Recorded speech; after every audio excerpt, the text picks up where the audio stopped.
ओवैसी जी, आप जिस डेलीगेशन में गए उसमें 7 में से 5 लोग अलग अलग धर्मों के थे। दुनिया में ये संदेश देना कि भारत में अनेकता में एकता है, ये कितना ज़रूरी था? आप कितनी बड़ी ताकत थी ये दिखाना कि हिंदुस्तान और पाकिस्तान में फ़र्क है, यही हमारी ताकत है। देखिए, ये तो भारत की ताकत शुरू से रही है, चाहे हमारी अंग्रेज़ों से जंग आज़ादी रही हो और फिर बाद में जो बाबा साहब अम्बेडकर और कॉन्स्टिट्यूंट असेंबली में बैठकर हमने संविधान बनाया तो हमने क्या लिखा, वी द पीपल।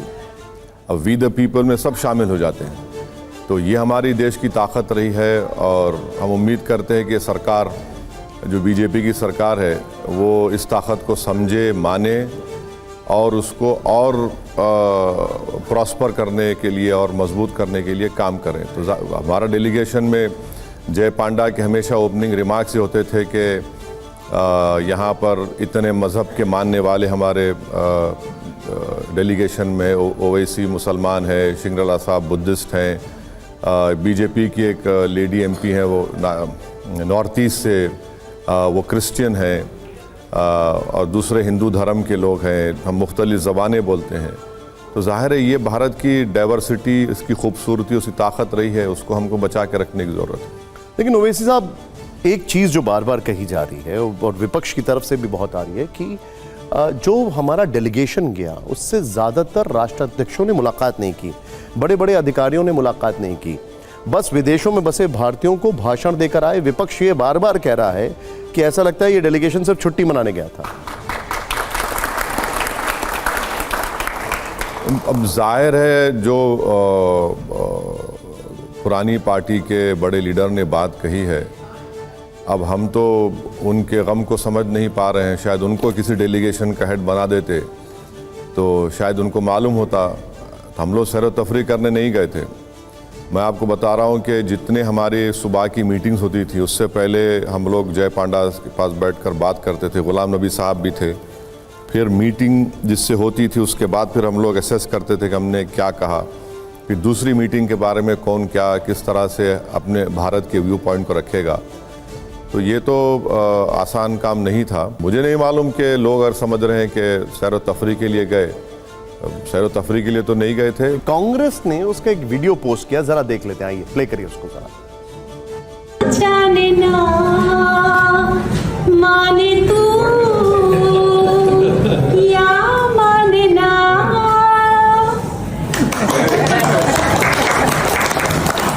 तो ये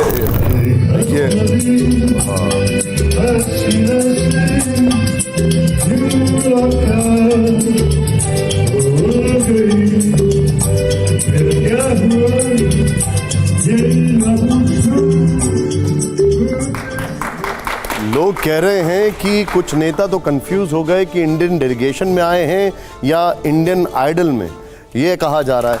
एक वीडियो में तो आप भी मुस्कुराते हुए दिखाई दे रहे हैं, ये कौन सी बात है जो गाने से समझाई जा रही है? नहीं, देखिए, मैं ना गाने सुनता हूँ ना मुझे इसका शौक़ है सुनने का, क्योंकि मुझे मेरी पसंद नापसंद अलग चीज़ है। मगर उस मीटिंग में, उस डिनर की मीटिंग में हमारे मोहतरमा रेखा शर्मा साहिबा मेरे बाजू बैठी थी।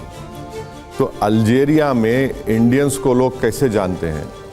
वो कहते हैं जाने तू। तो जाने तू क्या था? 1960 का जब आप लोगों की जवानी थी होगी, उस वक्त का उस वक्त का एक पिक्चर था, वो बहुत मशहूर हुआ। अगर आप किसी अल्जीरिया की मार्केट में कोई इंडियंस चले गया तो देख के गाने गाता, वो सिर्फ उसके लिरिक्स गाता। तो वहाँ पर जो स्टैंडिंग कमेटी के जो चेयरमैन थे, फॉरेन अफेयर्स की जो पावरफुल कमेटी है, उन्होंने उस बात को दोहराया। तो इम्प्रॉम्प्टो रेखा शर्मा ने कहा कि मुझे उसके चंद लिरिक्स याद है और उन्होंने पढ़ दिए। अब गलती ये हो गई कि हमारे साथ जो एमपी साहब तो रिकॉर्ड कर लिया, वो लोग भी रिकॉर्ड कर रहे थे। तो ऐसा नहीं है कि उन्होंने गाना गा दिया खुश करने के लिए। इंडियंस को आप पूरे जितने भी अल्जीरिया में, अल्जायर्स में आप देखेंगे तो जाने तू के नाम से जानते हैं, क्योंकि वो उस ज़माने पिक्चर बड़ी मशहूर हुई थी। और इंडियंस को जानते क्यों? क्योंकि नेहरू ने यूनाइटेड नेशंस जनरल असेंबली में खड़े होकर कहा था कि अल्जीरिया को सेल्फ डिटर्मिनेशन मिलना चाहिए, बावजूद इसके कि उस वक्त के पौंडीचेरी में फ्रेंच थे और वो फ्रेंच वहाँ पर कॉलोनियल मास्टर्स थे। फिर उनका जो रेजिस्टेंस फ्रंट का NFL का ऑफिस हमने दिल्ली में खोला था। तो इंडिया के उनके से हिस्टोरिकल ताल्लुकात है, तो वो उस मीटिंग का बैकग्राउंड ये है। अंडरस्टूड। लेकिन ओवैसी जी, एक सेंसिटिविटी की अगर बात की जाए, पहलगाम के जो पीड़ित हैं उनका दर्द और उसके बाद नहीं देखिए, नहीं देखिए, लेकिन यहाँ पर गाना गाने की जरूरत थी क्या? नहीं देखिए, आप वहाँ पर बैठे हुए हैं और जब हमारे प्रेसिडेंट गए थे वहाँ पर पिछले साल, तो हमने डिफेंस एक MOU उनसे साइन किया। हमने अल्जीरिया के हमारे स्पेस सेंटर ने अल्जीरिया के 4 सैटेलाइट्स लॉन्च किए, माइक्रो और मैक्रो, और काफ़ी हम वहाँ से फॉस्फेट लेते अपने फर्टिलाइजर्स के लिए। तो एक उन्होंने उसको कर दिया सा, उसमें ये इसको उस लेवल पे लेके मत जाइए कि हम लोग, हमारा पूरा डिस्कशन पहलगाम में जो हत्या थी उसी पर था। तो मैं नहीं समझता कि हम में इतनी कमजोरी होगी कि हम पहलगाम को भूलकर गाने गाना शुरू कर दें। विनोद सर।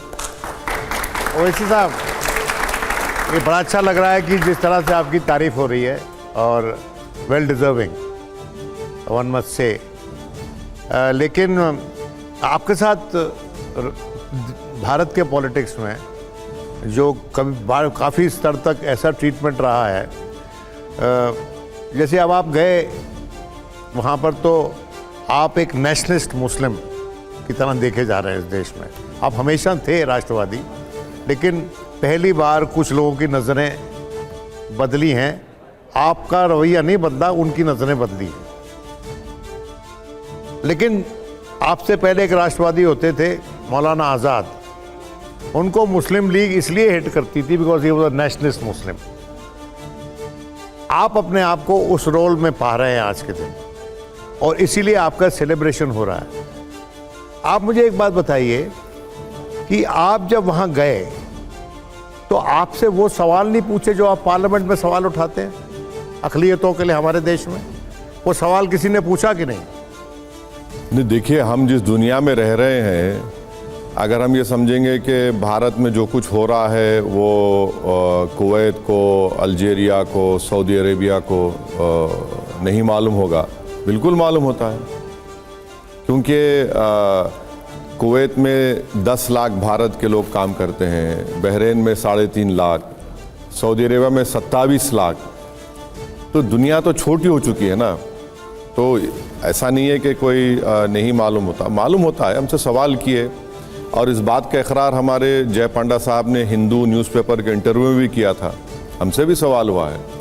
हमने कहा कि यस, हमारे कंट्रीज़ में इश्यूज़ हैं, हम डिनाई नहीं कर रहे हैं, और हमको ओवरकम करना है इस इश्यूज़ के लिए, और हमारे घर का मसला है और इससे हम इनकार नहीं कर रहे। मैंने खुद कहा इस बात को। तो एक थिंक टैंक में उन्होंने किसी ने एक सवाल किया था कि भारत पैलेस्टाइन की पॉलिसी में तब्दीली क्यों लेकर आया। तो उन्होंने सवाल किया मुझसे, तो मैंने कहा भाई आप, और उन्होंने कहा कि मेरी सास मुझसे पूछती है कि भारत फ़लस्तीन के बारे में क्यों नहीं बोलता।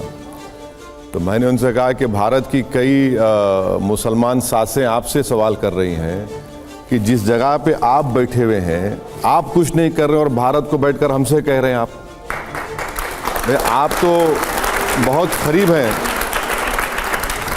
और फिर मैंने उनसे कहा कि मैं जब पार्लियामेंट में ओथ ले रहा था तो मैंने रूल्स को ब्रेक किया, और ब्रेक करके मैंने लॉन्ग लिव पैलेस्टीन का नारा लगाया था। जब आप देखेंगे पूरे कई लोग उस पर नाराज़ हुए कि क्यों उन्होंने जय फ़लस्तीन कहा था। मैंने इसलिए कहा क्योंकि मैं चाह रहा था कि उन पे जो क़त्ल-ए-आम जेनोसाइड हो रहा है उसका हाईलाइट हो सके। मैंने खुला उनसे पूछा, बता आप लोग क्या कर रहे हैं भाई? आप तो दौलत आपके पास है, आपके ज़मीन में तेल है। तो बड़ा वो, अब इतना ही बोलूँगा, बहरहाल बहुत सा हुआ। एक बात देखिए, सुनिए तो साहब, पैलेस्टाइन पे जो हमारी पॉलिसी चेंज हुई है, हाँ, पैलेस्टाइन पे जो हमारी ये आरोप लग रहा है कि हमारी पॉलिसी चेंज हुई है, हालांकि खुले तौर पे भारत ने कुछ नहीं कहा है, लेकिन उसके साथ साथ एक और सवाल जुड़ा हुआ है कि किसी और मुल्क के लिए हमारी पॉलिसी बदली है, नाम जिसका इजराइल है, कि हमारी नज़दीकियाँ उससे बढ़ गई हैं। नहीं, बिल्कुल सही है वो। और उस पर सवाल उठे कि नहीं उस ममालिक में जहाँ आप गए थे मुस्लिम मेजॉरिटी का? नहीं, उसमें देखिए एक स्पेन ने एक शिप को रोक भी लिया था। हाँ। वो 2024 जून जुलाई में हुआ था। तो हमने उनको बताया कि भारत शुरू से पैलेस्टाइन के हक़ में रहा है, और इंदिरा गांधी का मैंने जिक्र किया जब दिल्ली में नॉन अलाइंड समिट हुआ था, कैसे इंदिरा गांधी ने यासिर अरफात को अपना भाई कहा था। और जाहिर है अब ये उनके पास एक बड़ा एक टचिंग इशू है इन चारों कंट्रीज़ में कि इज़राइल जेनोसाइड कर रहा है फ़लस्तीनियन का। हमने कहा कि हमने भी उसका कंडेम किया है, और फिर इंडिया में भी जो वाक़यात हो रहे वो उनको मालूम सब बातें, तो वो इसमें कुछ छुपी भी नहीं है बातों। पुष्पेश सर, एक तो शुरू वहाँ से करना चाहता हूँ जहाँ विनोद भाई ने कहा था कि आपकी जो इमेज थी वो नेशनलिस्ट मुस्लिम वाली थी। मुझे लगता है कि आज मौलाना आज़ाद के ज़माने से हम पार्टीशन से बहुत आगे आ चुके हैं। तो हम आपकी पहचान जानना चाहते हैं कि आप हिंदुस्तानी पेट्रियट हैं और आप मुसलमान भी हैं। तो इन दोनों के लिए हाइफनेशन की कोई ज़रूरत नहीं है मेरे ख्याल में। तो सबसे बड़ी बात तो यह है कि एक ऑक्सफोर्ड के स्कॉलर ने एक नई किताब लिखी जो नेहरू इरा से लेकर इंदिरा गांधी की इरा तक उन्होंने लिखा। तो उसमें बड़ा इंटरेस्टिंग उन्होंने लिखा कि मौलाना आज़ाद की तकलीफ़ को लिखा उन्होंने कि मौलाना आज़ाद जब संविधान बन रहा था तो मौलाना आज़ाद ने कहा कि जो राइट्स हमारे को अभी तक मिले उसको कंटिन्यू करिए। तो मौलाना आज़ाद ने ऑन रिकॉर्ड ये कहा है कि ये कॉन्स्टिट्यूंट असेंबली लग रहा है कि मेरे लिए एक नया जेल खाना बन गई। और मौलाना आज़ाद मिनिस्टर बनने के बाद कई 1 महीना 2 महीने शायद पार्लियामेंट में बात भी नहीं किए थे। तो ये मौलाना आज़ाद फिर वो उस किताब में प्रतिनिधि अनिल के नाम से किताब है, वो ज़रूर बहुत स्कॉलरली किताब है। तो मुझे मौलाना आज़ाद से मिलाना बहुत गलत है। वो कहाँ आसमान, मैं कहाँ ज़मीन। नहीं, मैंने सुन तो लीजिए। उस शख्स ने जेल में बैठकर कुरान करीम की 15 सूरों की तफसीर लिखी, विदाउट इंटरनेट, विदाउट गूगल। माने उस ज़माने में आप अंदाज़ा लगाइए। और मौलाना आज़ाद अल्लाह उनकी मग़फ़रत करे, पर उनकी जो जामा मस्जिद के पास तकरीर है वो उसको कोई नहीं भूल सकता, जहाँ उन्होंने पाकिस्तान को जो मुसलमान गए उनके बारे में कहा कि तुम हिजरत के मुक़द्दस नाम पर फ़रार की ज़िंदगी गुजार रहे हो। तुम अगर भागने के लिए तैयार नहीं हो तो कोई तुम्हें भगाने के लिए तैयार नहीं है।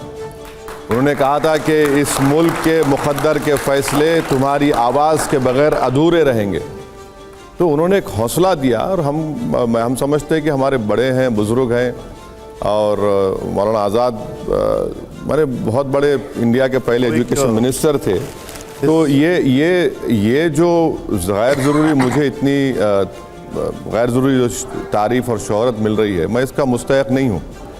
ये मुझे नहीं मालूम कि मैं बिल्कुल ईमानदारी से कह रहा हूँ कि इतनी पहले हम पॉलिटिशियंस का ईगो बहुत ज़्यादा होता है, अब गैर ज़रूरी उसको आप लोग और बढ़ा रहे हैं। तकलीफ़ आपको होगी मुस्तक़बिल में, याद रखिए, और ख़ास तौर से मुल्ला जी हैं हम।